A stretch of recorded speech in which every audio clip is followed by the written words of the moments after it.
தம்பி அங்க யாருப்பா இன்னும் ரசமும் சாம்பாரும் வரல? ஓய் உமக்கு இப்ப ரசமா சாம்பாரும் அங்க கொண்டு திட்டு எழும்ப போய் நான் பின்னாடி எவ்வளவு நேரம் காத்து நிக்கிறது? நிம்மதியா ஒரு இடத்துல சாப்பிட விட மாட்டாளுவா. எப்ப பார்த்தாலும் கல்யாணம் விடுனா பின்னாடியே வந்து நின்னுருவாளுவா. நான் மரக்கறில கை வைக்கவா கூட்டுல கை வைக்கவா? எல்லாம் போட்ட உடனே பின்னாடி வந்து உட்கார்ந்துருவாளுவா. சின்ன பொண்ணு நீ இன்னும் தின்ன முடியலையா? வாயில கையை வச்சுட்டு எடு நக்கி நக்கி தின்னுட்டா இருக்கே. சித்தி இன்னும் பாயாசம் வரல. வீட்டுல சாப்பாடு கிடைச்சப்பதான் இங்க ஒழுங்கா வந்து சாப்பிட்டு போறான்னு பார்த்தா எனக்கு பின்னாடி நின்று தட்டி தட்டி சாப்பிட விட மாட்டா போல இருக்கு.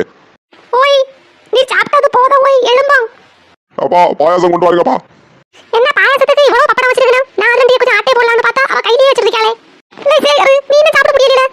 நீ ஆண்டி காலையில ஒண்ணு தின்னாமல வந்த ஒழுங்கா நிம்மதி சாப்பிட விட மாட்டா. நான் இப்ப ரசிச்சு ரசிச்சு சாப்பிட்டு இருக்கேன். நீ இருந்து பின்னாடியே வந்து உட்கார்ந்துட்டு இருக்க. ஒன்னாடா நான் இடம் பிடிச்சதில்ல. அமைதியா இரு. மிண்டா மாதிரி இரு. வா என்ன இடம் பிடிச்சி கொஞ்சம் உட்காருங்க. அவனை எழுப்பி விட்டாங்க உட்காருங்க. இவ்வளவு இருக்கே நீ கல்யாணம் விட்டு பக்கமே வரப்பா அது.